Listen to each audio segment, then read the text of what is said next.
For any mother, her child's wedding is a moment that makes all the hardships of parenting feel worthwhile. But I was denied the chance to experience that moment by my own son. We're having the ceremony, but you don't need to come. We can't have someone as obviously poor as you sitting in the family section. It's embarrassing. Where did the sweet little boy from years ago disappear to? Hearing my son's thoughtless words, I decided not to attend the wedding as he wanted. Little did I know what this would lead to. My name is Alethea, and I'm 55 years old this year. My husband passed away 10 years ago, and since then, I have been raising our son Roswell all by myself. Being a single mom, I didn't want Roswell to ever feel disadvantaged. I vowed to ensure Roswell's happiness, dedicating all my time and effort to him. While juggling housework and a part-time job to make ends meet, I managed to put Roswell through college. Perhaps because he saw my struggles up close. Roswell grew up to be a kind boy who would help with chores when I was busy. Mom, thank you for letting me go to college. Hearing these words from Roswell made all my hardships disappear. I thought I hadn't made a mistake in my parenting, but as soon as he started attending college, Roswell began to change. Influenced by his college friends, he started staying out late at night, and there were even days when he didn't come home at all. And that wasn't all. When he ran out of money for his outings, he started demanding money from me. When I voiced my concern and refused, he snapped back with insults I had never heard before, calling me a useless old hag. Roswell had changed completely. Soon enough, he entered his senior year and started job hunting. But after being rejected by the first few companies, he fell into despair.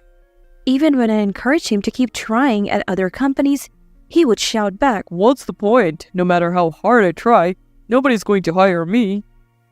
"What do you mean?" A son from a poor single mom household like me is weeded out at the resume stage.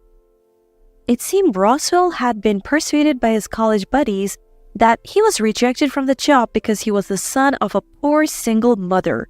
Of course, no reputable company would make such a decision, but no matter what I said, Roswell would believe his friends and had given up on himself. Eventually, he managed to land a job at a small company through the introduction of his college friends, but that only worsened our relationship. Roswell believed that I, his mother, was the one who hindered his employment and everything was my fault. He saw his college friends who sympathized with his struggles and helped him find a job as his allies and people he needed in his life. This became his reality. Despite starting his job, he continued hanging out with his college friends and our relationship remained irreparable. A few years passed, and the only time Roswell would talk to me was when he needed money. One day, unusually, Roswell started a conversation with me. "I've decided to get married." I couldn't hide my joy at the sudden news. "Congratulations! What's she like? When's the wedding?" Barely glancing at my joyful expression, Roswell responded curtly, "She's a friend from college." What he said next left me in disbelief. "We're having a ceremony, but you don't need to come." What? She said it would be embarrassing to have someone like you, who obviously looks poor, sitting in the family section. Not being able to attend my own son's wedding? Oh, what a ridiculous thought. I tried desperately to persuade him, but Roswell insisted. "She doesn't want you there." And wouldn't budge an inch. He wouldn't listen at all. It's terrible that I can't see my only son, whom I've worked so hard to raise, on his special day. Stop nagging. I wish I was born into a normal family. Your struggles are your own fault, right? I don't care about your hardships. He was just being led astray by his bad friends. Roswell was truly a good kid. At least, that's what I had always believed until I heard him hurling those insults. Something in me broke. All right. I told Roswell I wouldn't go to the wedding. Knowing I had given up, Roswell seemed relieved and happily went on with the wedding preparations. Hey, Eleanor, I just sent the guest list. Huh? Oh, my mom? Of course, she's not coming. She made a fuss at first, but I convinced her for your sake. Even hearing Roswell report this to his bride over the phone, I felt nothing anymore. The boy was no longer the Roswell I knew. I had accepted that. When the day of Roswell's wedding arrived, I spent it like any other, just sending a congratulatory message. It was then that Roswell called me. Mom, you need to come now. What? What are you talking about? You're the one who told me not to come. The situation has changed. Apparently, Roswell and his bride had told the guests that I, his mother, had passed away just like his father. And then they received my message. The moment it was read out loud, the venue must have erupted in confusion. After all, they had received a message from a mother who was supposed to be dead. Just like that, Roswell's lie was exposed. People in attendance told him it was unthinkable not to invite one's real mother to a wedding. I was told the situation wouldn't settle down unless I went.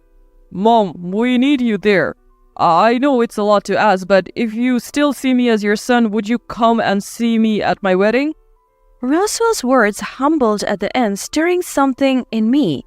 I thought this might be my last duty as a mother, so I decided to honor Roswell's request. When I arrived at the entrance of the venue, Roswell, who had come to pick me up, ran towards me.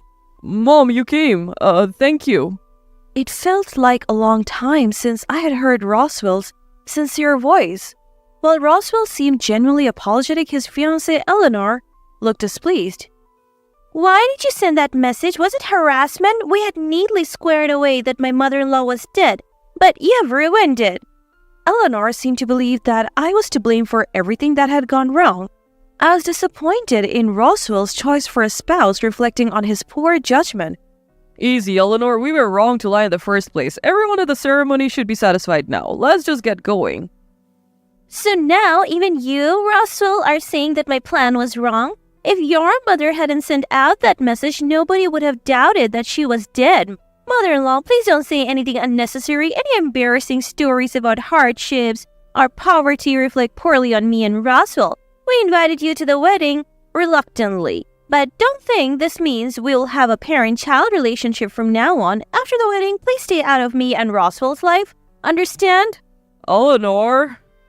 I was curious about what Roswell seemed to want to say, but I had been prepared to cut ties with him since the moment he verbally attacked me. Just like Eleanor said, I attended the ceremony with the mindset that this would be the last time I would see Roswell and Eleanor. Understood. I promise. Eleanor seemed relieved at my words and deliberately hooked her arm through mine to enter the venue. I'll play the part of the loving mother for now. Keep this as a good memory and live lonely from tomorrow, okay? As I entered the venue with Eleanor, the attendees immediately rushed over to us. Everyone, sorry to keep you waiting. Mother-in-law was shy and wouldn't come, so we had to go and fetch her. Ignoring the smug Eleanor, the attendees started to talk to me one after another. Alethea, I knew it was you. So glad to see you here. We really owe you one from this. When you have some free time, please help us again. Eleanor, who had been ignored, and Roswell, who was watching next to her, were at a loss, not understanding what was happening. Though a bit surprised, I responded to everyone's words. I never thought I'd have the chance to meet all of you at my son's wedding, I said.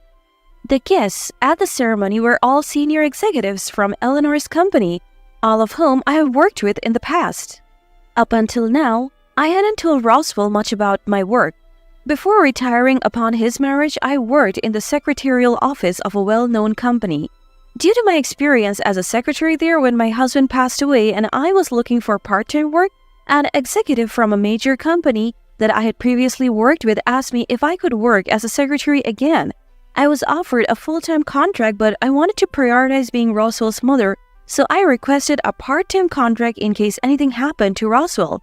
Thanks to the flexible hours, I was able to juggle multiple jobs at different companies, which was convenient for me.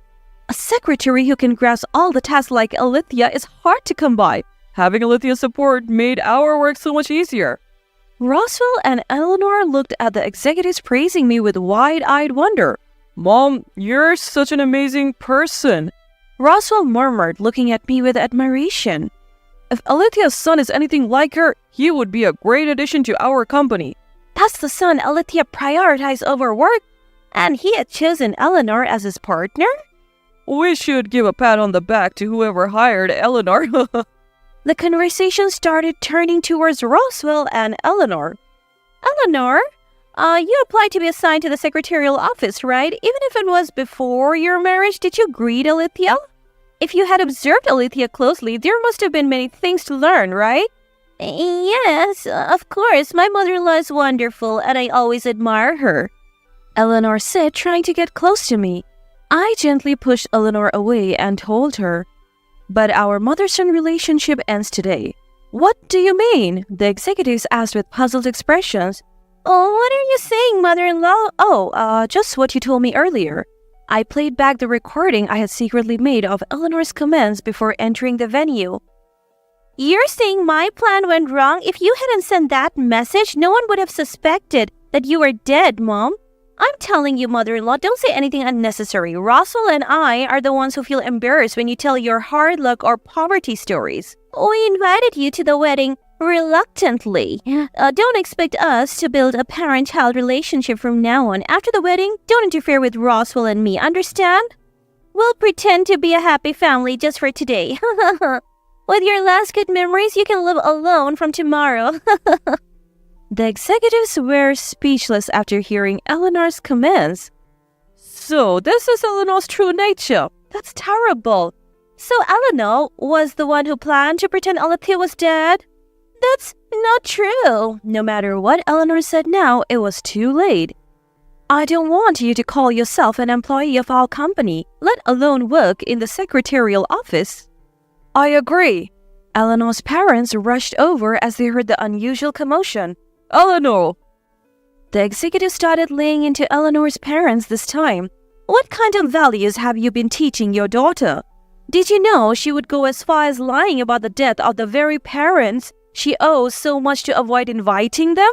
Eleanor's parents, who also have a professional relationship with the executive, swiftly threw Eleanor under the bus. This was all our daughter's doing? We are victims too. We have had enough of her causing us trouble.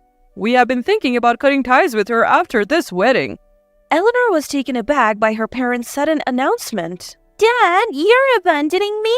"After seeing how you treated Roswell's mother, it's clear you lack any gratitude towards your parents. We don't remember raising such a daughter." It seemed Eleanor's parents were adamant. Eleanor was desperate to find a way out of this predicament. "I did nothing wrong. Roswell told me to do everything." She ended up blaming everything on Roswell, which was the worst possible outcome.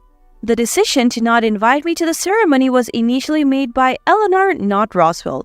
Knowing this, I impulsively tried to defend Roswell, but he gently stopped me. "It's my responsibility." "Roswell?"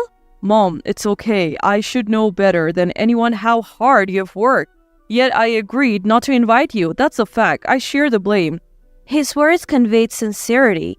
Perhaps the executives felt the same way as I did. "Roswell, what you did indeed disrespects your mother's sacrifices, but you're regretting it now, aren't you?" Encouraged by one of the executives, Roswell spoke hesitantly. "Yes, I can't erase the harsh words I said to my mother or what I've done. But from now on, I won't forget this regret and I want to make it up to her." The executives nodded slowly after hearing Roswell's words. "People make mistakes, but if they are acknowledged, they can start over. But Eleanor has only tried to dodge responsibility till the very end. She shows no signs of remorse. There's no room for growth that way." No. Upon hearing the executive's words, Eleanor went pale. "Let's give Eleanor a chance to grow. We'll transfer you to a different department." "What? Wait, are you sending me to the secretarial office?" Eleanor, who briefly lit up with hope, hung her head at the executive's next words. "Of course not. You'll be transferred to a branch on a remote island." "A remote island?" "Working in nature, away from the city. You'll probably learn to appreciate people by experiencing the warmth of the islanders." "That's ridiculous." Working on a remote island might sound nice, but in reality, it's nothing more than a demotion. Upon hearing of the transfer, Eleanor's parents turned to Roswell. "Roswell, would you consider breaking up with our daughter? At this rate, she might run away from the island and insist on being a housewife. We don't want her to cause you any more trouble until she grows as a person." Roswell, too, I reckon, had his doubts about continuing his marriage with Eleanor. When her parents proposed divorce, he made up his mind. Eleanor, of course, was vehemently opposed, but with the backing of both parents and board members, she finally, albeit reluctantly, signed the divorce papers. Divorced from Roswell and ousted from her home, Eleanor took up a job on a remote island. However, after just a month, she couldn't take it anymore and abandoned her work to flee back home. Now jobless, Eleanor had to take up multiple part-time gigs just to pay the bills, wearing herself thin in the process. Meanwhile, Roswell, through a connection he made at the wedding, managed to land a job at a major corporation. Meeting many new people in this new environment, he started to see how naive and selfish his old university friends had been. So he cut ties with them and returned home. Nowadays, he's back to his old self, caring for me as he used to. Even more so, we're living a tranquil life, just the two of us.